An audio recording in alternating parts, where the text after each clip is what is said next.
1인 1 IT 자격증 취득을 목표로 합니다. 자, 그것이 궁금하다 편에서는요, 오늘의 도전 자격증, 바로 사무자동화 산업기사에 대해서 자세한 설명을 해드리려고 합니다. 사무자동화 산업기사는요, 필기, 실기로 나뉘어져요. 일단은 여러분이 나 사무자동화 산업기사 따야겠어, 이런 분 필기부터 패스를 해야겠죠? 자, 이번 시간에는 그래서 아주 자세히 사무자동화 필기시험 요령, 과목은 뭐가 있나, 이런 내용들 속속들이 안내해 드리도록 하겠습니다. 함께 가볼까요? 일단 사무자동화 산업기사는요, 이 필기시험을 먼저 합격을 해야 돼요, 여러분이. 그래서 제가 오늘 이 시간을 스페셜하게 마련했습니다. 필기시험 보기 전에 뭘 해야 되죠? 접수를 해야 돼요. 참고로 사무자동화 산업기사는요, 여기 여러분 사무자동화 산업기사 치면은 큐넷이 떠요.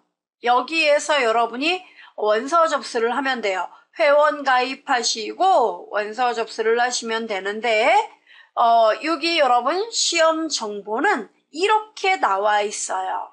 네, 그래서 1회, 2회, 4회 이렇게 시험이 나와 있습니다. 텀이 좀 길어요. 필기 합격하고 합격자 발표까지 거의 한 달의 시간이 걸리죠. 그리고 필기에 합격을 하면은 실기시험 원서 접수 기간이 또 있어요. 그리고 실기시험을 봐요. 그리고 결과 발표까지. 봄에 준비하면 한여름에 최종 결과를 얻을 수 있는 거고요. 가을에 준비했다면 크리스마스를 며칠 앞두고 결과 합격자 발표까지 듣게 되는 거죠. 상당히 긴 시간이죠. 요즘 같은 시대에. 합격률은요, 여러분 보시면은 기본 정보를 보면은 다른 그 자격증에 비해서 합격률은 그래도 높은 편이에요. 50% 이상이잖아요. 그죠? 이런 건 좀 낮았네요. 예, 이때는 좀 합격률이 떨어졌죠. 시험 문제가 좀 어려울 수 있는 거죠. 그런데 비해서 제가 강의하는 시점에서 바로 전년도는 60%에 육박해요. 합격률이. 높지요. 실기는 55.8, 상당히 높은 편이에요. 100에서 55명이 합격했다는 얘기잖아요. 이 정도면 높은 거예요. 자, 그래서 여러분 큐넷과 좀 친해지시면 되겠고요. 그리고 이 시험을 일단 그 준비하는 분들은 너무나도 여러 가지 필요에 의해서 준비하는 분도 많이 계실 겁니다. 뭐 학점 은행제 이런 거 여러분 준비 많이 하신다면 이 사무자동화 산업기사를 취득하면 16점이 그 학점 16학점이 부여가 되고요. 그 다음에 공무원 시험에서 사무관리 직군 그쪽에 대해서 9급은 1%, 7급은 0.5% 정도 가산점이 부여됩니다.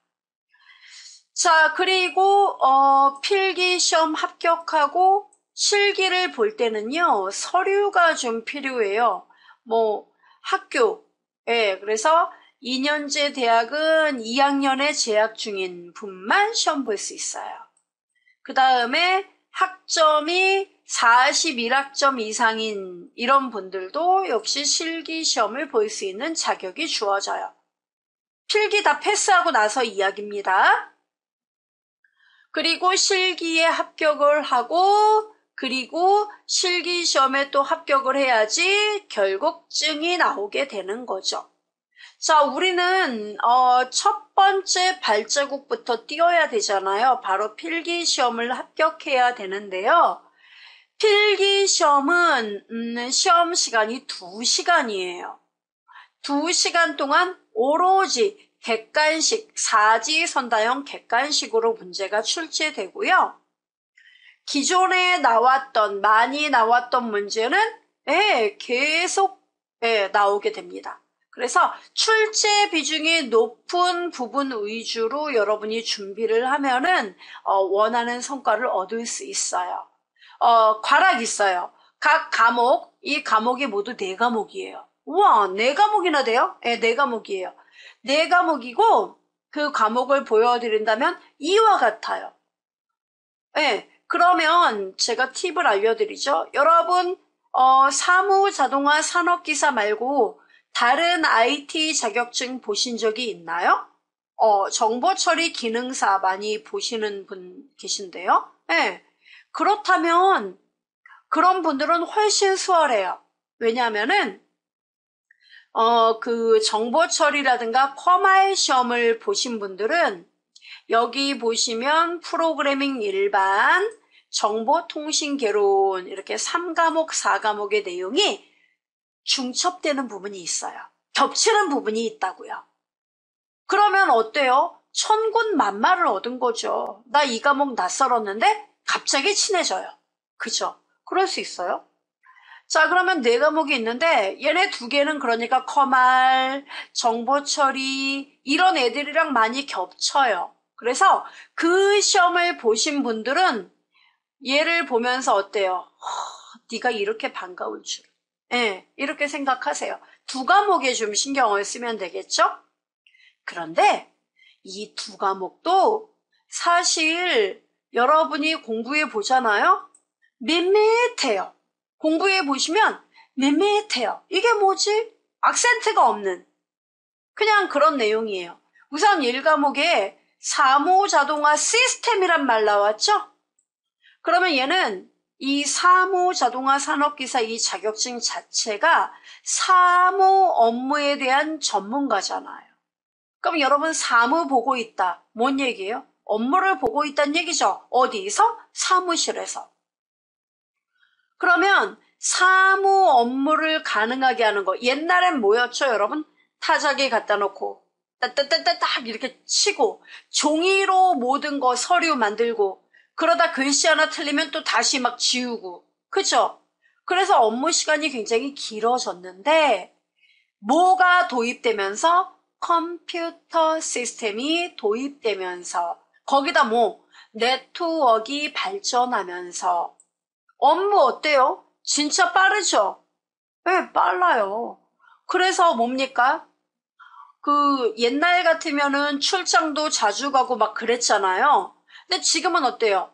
꼭 필요한 경우 아니면 화상회의로 얼굴 보고 회의해요? 이메일로 막 중요한 자료 막 어때요? 파일 첨부해서 보내고 받고 하죠? 그런 게 전부 다 사무 자동화의 힘이다 이거예요. 그래서 1과목은 뭐냐면 그런 사무 자동화가 되기 위해서는 하드웨어, 즉 기기가 있어야 되잖아요. 컴퓨터, 그죠? 컴퓨터가 핵심이죠? 그러면 그 컴퓨터의 구조를 알아야 할까요? 몰라야 할까요? 알아야 되죠. 그래서 이거 시험에 잘 나와요. 그래서 사무자동화 기기 있죠, 여러분. 컴퓨터는 CPU가 있어야 돼요. 또 입력장치, 출력장치가 있어야 돼요. 자료를 저장해야 되죠. 여러분이 문서, 막 엑셀로 뭘 만들었어요. 한글로 뭘 막 쳤어요. 그럼 뭐 있어요? 저장해야죠. 파일 이름 저장. 그러려면 뭐가 필요해요? 기억장치, 저장장치가 필요하다는 얘기예요. 저장장치, 기억장치. 그리고 또 하나, 여러분 서류 뭐 보내고 할 때 뭐 써요? 팩시밀리 사용하죠. 그래서 1과목의 사무자동화 시스템에서 팩시밀리 시스템이 시험에 또 엄청 잘 나와요. 팩스, 바로 그거. 그 다음에 또 뭐가 나오냐면 사무자동화 통합과 관련해서 요새는 어떤 시대? 빅데이터 시대. 예. 그래서 빅데이터를 이용해 마케팅에 활용을 하잖아요. 그래서 그 빅데이터의 가장 기본은 데이터예요. 그래서 데이터를 통합하고 운영하고 관리하고 이걸 우리가 데이터베이스라고 불러요. 데이터베이스, 그 다음에 인터넷, 전자상거래. 또 데이터가 많아지면 정보를 처리하는데 보안이 필요하죠? 보안. 이런 것들이 1과목의 시험에 나오는 애들이에요. 보통 시험이 80문항까지 있거든요. 여기까지 푸는데 2시간 준다고요. 네. 그러면 1번에서 20번까지 이 20문항이 바로 1과목 사무자동화 시스템이에요. 잠깐 보여드린다면 이렇게 시험에 이제 이런 내용들로 이제 요약을 할 수 있어요. 자료를 보내는 기기들의 종류 뭐 이런 거요.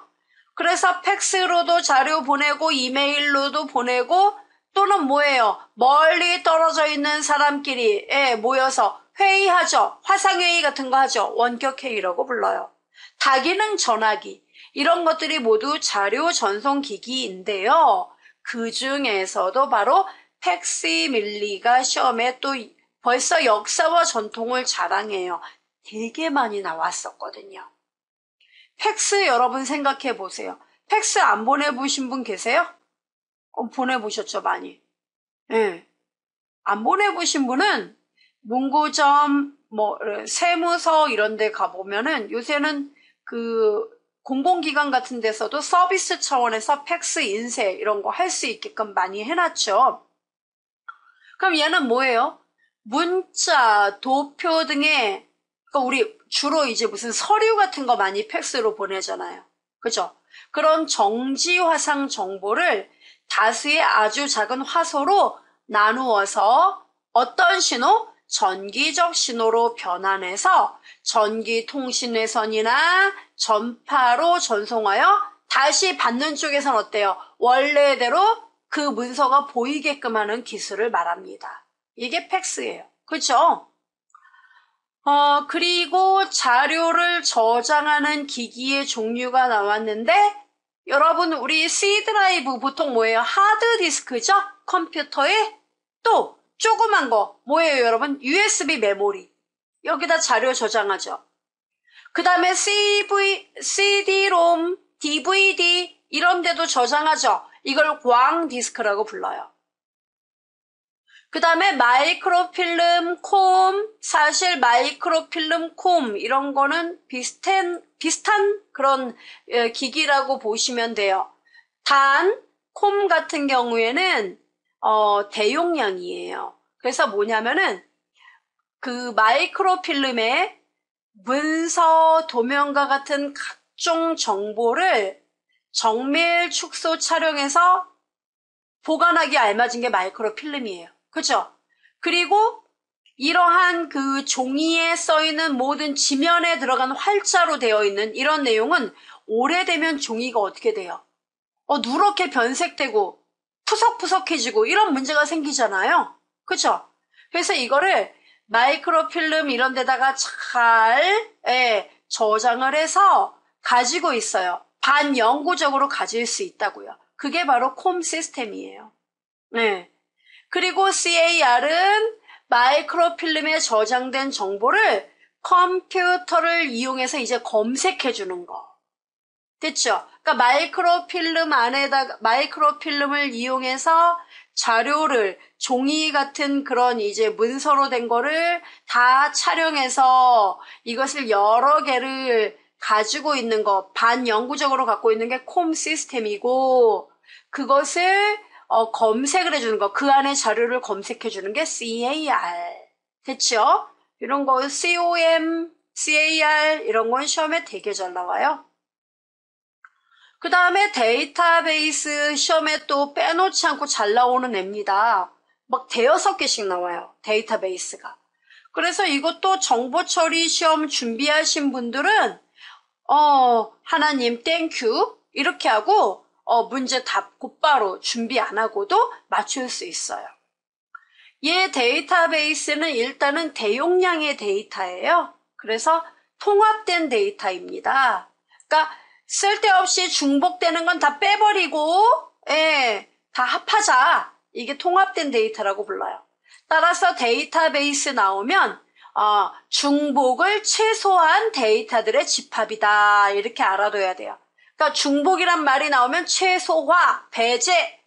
그 다음에 데이터베이스는요. 자료가 들어있는 거니까 어딘가에 저장이 돼 있어야 되죠? 예. 따라서 저장 매체에 저장된 데이터를 말해요. 그 다음에 데이터베이스는 그 데이터가 옛날 데이터가 아니라 계속 새롭게 예를 들어 고객 데이터면 고객이 어때요? 새로운 고객이 새로 가입을 했어요. 그럼 어때요? 신규 고객 등록시키죠?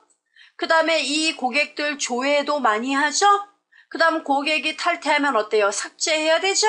즉 업무 수행에 반드시 필요한 데이터로 운영되는 데이터, 흐르는 물이다. 이런 얘기예요.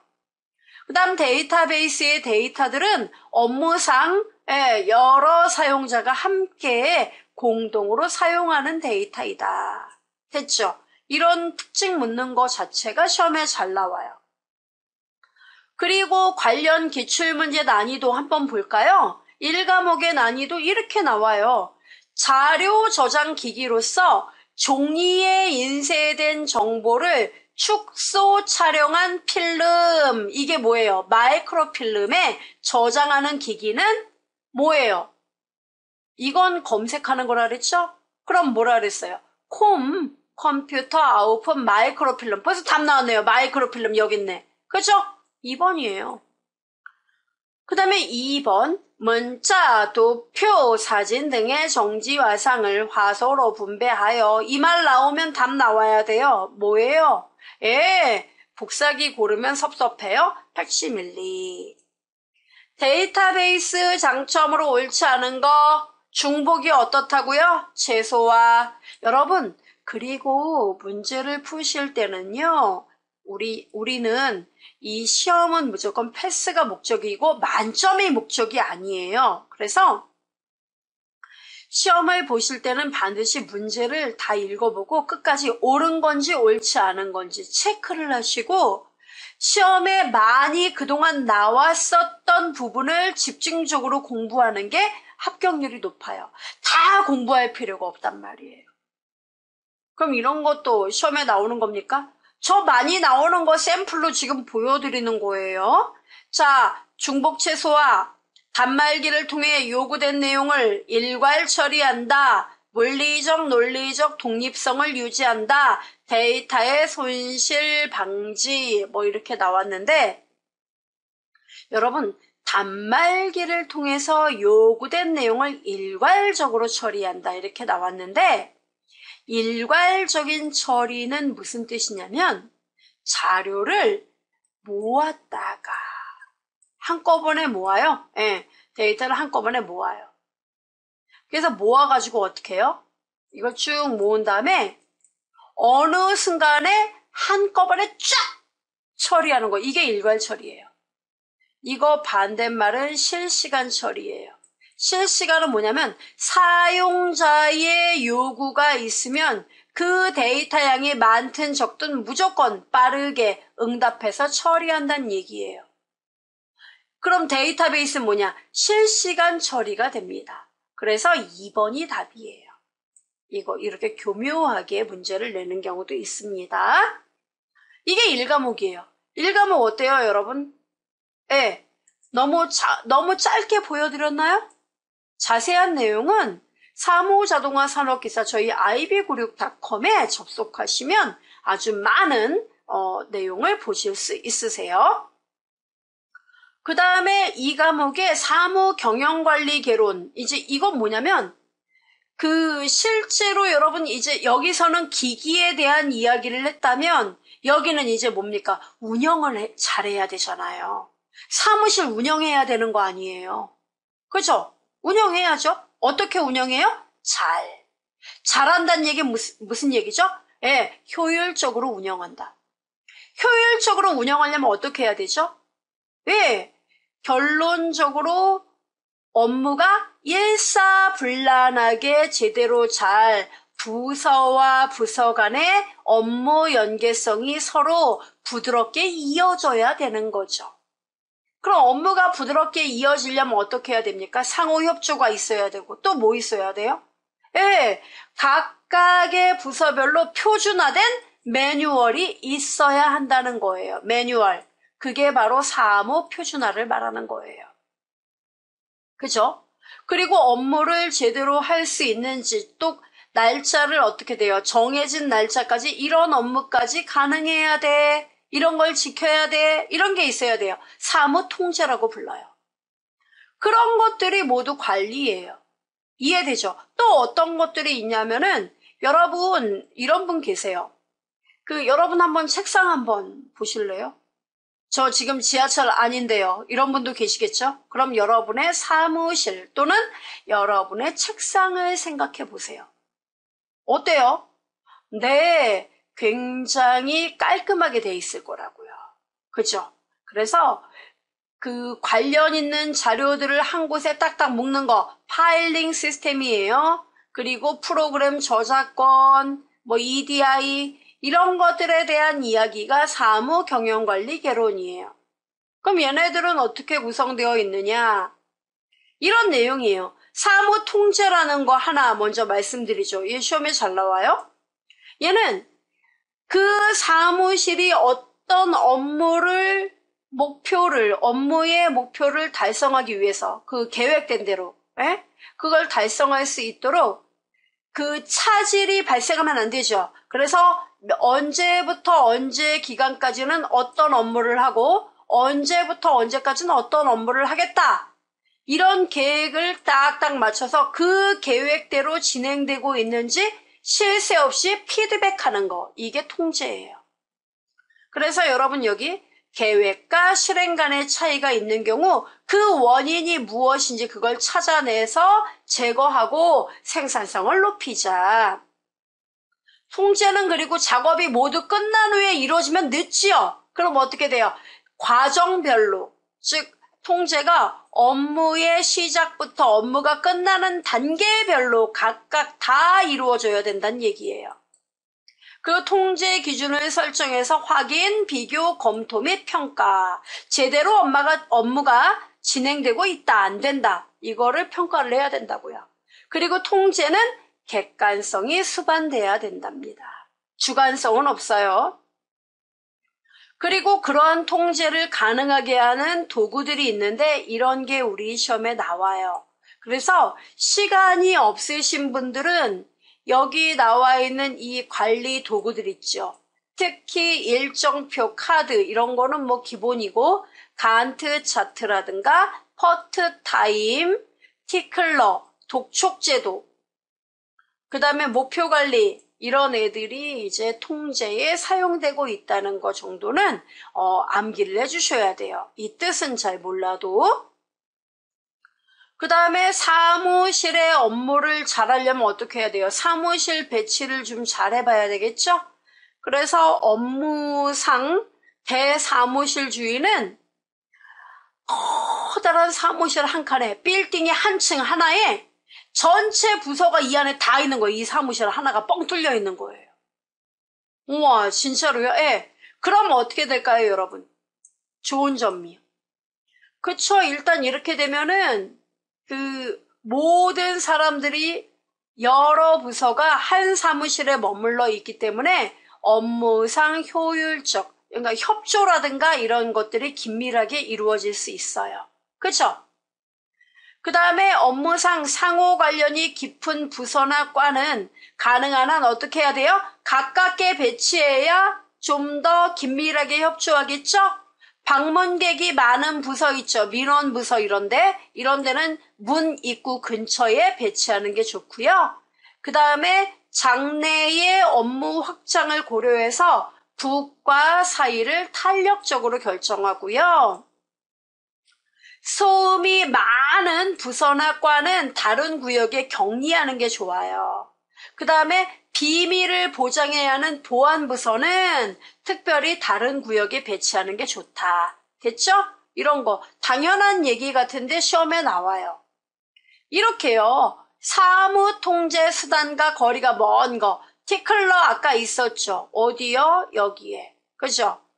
티클러, 테일러, 컴업, 퍼트. 여기서 테일러가 통제가 아니라는 거죠. 여기 없는 건 전부 다 맞다는 얘기예요. 자동 독촉이 바로 컴업을 말합니다. 그 다음에 사무실 배치 원칙과 거리가 먼 거. 대실주의는 모든 과를 한 사무실에 배치하는 거죠? 그러면 독방을 늘린다는 얘기 뭐예요? 부서별로 각각의 사무실을 갖고 있다는 얘기인데 대실주의는 뭐라 그랬어요? 큰 사무실에 여러 부서 다 같이 있는 거죠? 그래서 1번이 바보 같은 얘기. 이렇게 답 고르는 거예요. 어렵지 않죠? 쉬운 것만 배치한 거 아닙니까? 아니에요. 많이 나왔던 거. 그 위주로 이야기를 합니다. 복잡하지 않은 거. 그리고 이제 다른 자격증 시험을 보신 분들은 이제 3과목의 프로그래밍 일반은 눈이 확 밝아져요.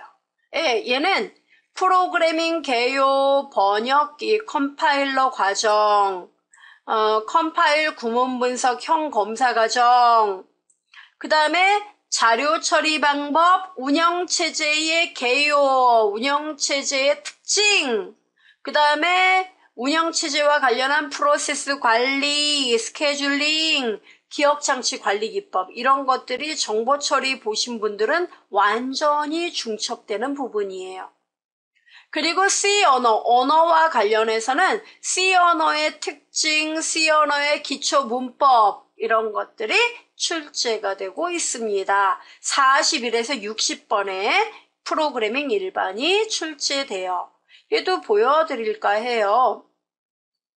얘는 그 언어 번역 과정 출제가 되게 잘 되는데요. 언어 번역 과정은 우리가 프로그램을 작성하면 그걸 컴퓨터가 곧바로 이해를 못해요. 왜? 컴퓨터는 0하고 1밖에 모르기 때문에 그래요. 그래서 처음에 C라든가 뭐 또 다른 여러 언어, 자바라든가 이런 언어를 이용해 프로그램 짠 거를 소스라고 불러요. 이거는 프로그래머만 이해를 하지 기계는 이해를 못해요. 그래서 이거를 기계가 이해할 수 있는 상태로 바꾸는 게 바로 번역기. 대표적인 게 우리 시험에 컴파일러가 잘 나오는 거죠, 번역기.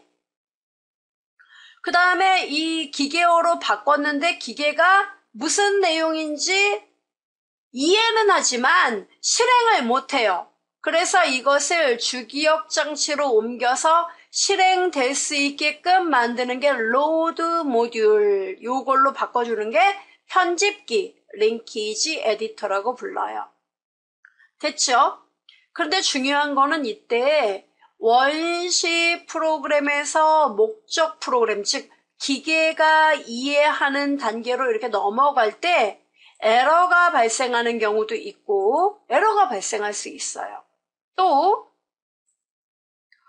기계가 알아듣고 실행 과정에서 또 에러가 날 수도 있습니다. 이때 이러한 에러를 고쳐서 에러가 발생하면 그 에러를 고쳐서 정상적으로 작동할 수 있도록 하는 과정이 필요한데 그걸 우리가 디버깅 이렇게 불러요. 에러를 고치는 과정이다 이런 뜻입니다. 그 다음에 이제 실제로 이런 그 오류를 수정해서 실행 가능한 상태가 로드 모듈인데요. 여기에서 이것을 실제로 실행될 수 있게끔 만들어주는 것이 바로 로더라는 애입니다. 그래서 로더는 목적 프로그램을 주기억 장치에 이제 옮겨서 실행되도록 해주는 건데 여기에는 기능이 모두 4가지가 있어요. 할당, 연결, 재배치, 적재. 이렇게 4가지를 여러분이 꼭 알아둬야 돼요. 이거는 사무자동화, 정보처리 모두에게 공통이에요. 그래서 할당, 연결, 재배치, 적재, 곧바로 이렇게 시험에 나온다고요. 로더의 기능이 아닌 거 할당, 연결, 재배치, 로더. 그죠? 재배치, 적재, 로드. 그죠? 자, 그래서 여기에 해당하지 않는 거 뭐예요? 컴파일은 완전 번역이니까 바로 훨씬 앞전의 일을 얘기하는 거겠죠. 그 다음에 1번도 오류를 발견하고 수정하는 건 디버깅이라고 부르죠. 이런 용어들이 시험에 나왔고 이 시험은 제가 강의하는 시점에서 바로 3월에 출제된 기출문제들이에요. 그럼 두 문제가 한꺼번에 나왔다는 이야기인가요? 그렇습니다. 이렇게 나와요. 그 다음에 또 마지막 네 번째 과목은요. 여기 4과목은 정보통신 개론인데 정보 처리하고 똑같아요. 그러니까 정보 처리 시험 따신 분은 이거 공부 안 해도 그냥 가서 시험 봐도 돼요. 똑같아요. 그래서 정보통신은 네트워크를 말하거든요. 그럼 네트워크에 뭐뭐 들어가요? 인터넷 들어가야죠. 인터넷이 네트워크이니까. 그리고 또 뭐가 들어가느냐면 데이터를 전송하는 거잖아요, 얘는. 그래서 전송 기술, 그 다음에 신호 변환 방식, 이런 거. 그 다음에, 여기 네트워크의 여러 망 형태. 그 다음에 프로토콜, OSI 7계층, 얘는 뭐 필수예요. 그 다음에 인터넷과 뉴미디어, 이런 것들이 출제가 됩니다. 자, 그래서 보여드리면은 이런 내용이에요. 얘도 다중화기 정의 및 종류가 나오는데 바로 데이터를 전송하는데 중요한 거는 그 다중화기라는 게 있어요. 멀티플렉서 이렇게 얘기해요. 얘는 회선이 하나예요. 통신회선, 데이터를 전송하는 회선이 하나인데 이것을 공유를 해서 여러 개 단말기들이 이 컴퓨터에 접속할 수 있도록 이걸 어떻게 됩니까? 공유를 하는 거예요. 다 공유를 해요. 공유를 해서 쭉 전송을 하고 수신 측에서 이걸 다시 어떻게 돼요? 여러 대 수신 측에 여러 개 신호로 잘게 나눠서 다시 원래 데이터로 보내주는 기술. 이게 다중화기예요. 그래서 이 다중화기의 종류가 시험에 그렇게 많이 나와요. 주파수 분할 다중화, 시분할 다중화 방식 이렇게 두 가지로 나뉘는데 주파수 분할 다중화는 느리다 이렇게 기억하면 돼요. 얘는 주파수 대역을 여러 개 채널로 이렇게 나누어요. 이렇게. 그래서 나누어서 각각의 대역폭별로 데이터를 따로 이렇게 나누어서 전송할 수 있는 거예요. 근데 문제는 뭐냐면 대역폭별로 대역폭 각각을 나누어 놨기 때문에 이 사이사이에 그 데이터를 전송함에 있어서 다른 대역폭, 얘네들 간에 잡음이 발생할 수 있어요. 혼선이 발생할 수 있습니다. 그래서 그걸 막기 위해서 가드밴드, 각각의 대역폭의 그 경계선마다 이렇게 접속이 이쪽은 되지 않도록 설정을 해놨습니다. 이거를 가드밴드라고 불러요. 속도가 느려요. 그런데 비해 시분할 다중화는 전송로의 데이터 전송을 위해서 시간을 딱딱 각각의 시간을 나누어서 분배를 하자는 거예요. 대표적인 게 동기식 시분할하고 비동기식이 있는데 동기식은 데이터가 이 터미널이 데이터 보낼 데이터가 없어도 너한테 할당한 시간 이만큼 줄게 무조건 써. 이런 게 동기식이고 비동기는 나 데이터 보낼 거 없는데 그럼 내놔 시간 다른 애한테 주지 뭐 이거예요. 즉 전송할 내용이 있는 터미널에 대해서만 시간을 할당하는 건 비동기. 다 시간을 주면 동기식. 됐죠? 얘는 속도가 주파수보다 빨라요. FDM, TDM 알아두면 됩니다. 그 다음에 데이터를 전송하는 기기 중에 광섬유가 있어요. 그 광섬유를 이용해서 그리고 뭡니까? 실제로 데이터를 전송하는 길, 그게 광케이블이에요. 광케이블은요, 시험에 우리 그 사무자동화 산업기사에 어마무시하게 나왔었어요. 그래서 얘는 유리를 원료로 했고요. 그 데이터를 빛으로 바꾸어서 빛의 전반사 원리, 반사 원리예요. 빛이 이렇게 쫙 반사되는 원리를 이용해서 데이터를 빛의 속도로 전송하는 거예요. 그러니까 얘는 대용량이면서 데이터 에러가 거의 없고 장거리 전송이 가능합니다. 그리고 도청이 어려워서 정보의 보안성도 뛰어나요. 됐죠? 그리고 광섬유, 옛날에는 광섬유 케이블의 구성 요소, 코어, 클래드, 재킷 이런 애들도 시험에 나왔었어요. 한 번씩 읽어보시면 돼요. 그러면 먼저 여기 관련 기출문제 보시면 다중화 기법 중에 FDM이 뭐예요? 주파수 분할 다중화 방식을 말합니다. 신호들이 전기적인 중복 현상 예방하기 위해 인접하는 서브 채널들 사이에 위치하는 거, 채널과 채널 사이에 위치하는 건 바로 보호 밴드. 그게 뭐예요? 가드 밴드. 그래서 3번이 답인 거예요.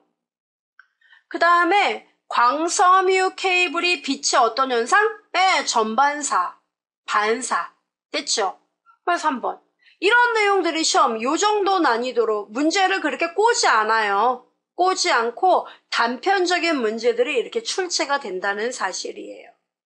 그래서 여러분이 암기라든가 이런 것들 그리고 시간이 거의 없으신 분들은 시험에 많이 나오는 그런 적중률이 높은 시험 난이도가 높은 애들 그런 애들 위주로만 몇 개 따닥따닥 골라서 공부를 하셔서 필기를 패스하시면 되겠습니다. 자, 이렇게 내용 정리해 봤고요. 더 자세한 사항이 궁금하다면 ib96.com에 접속하시기 바라겠습니다.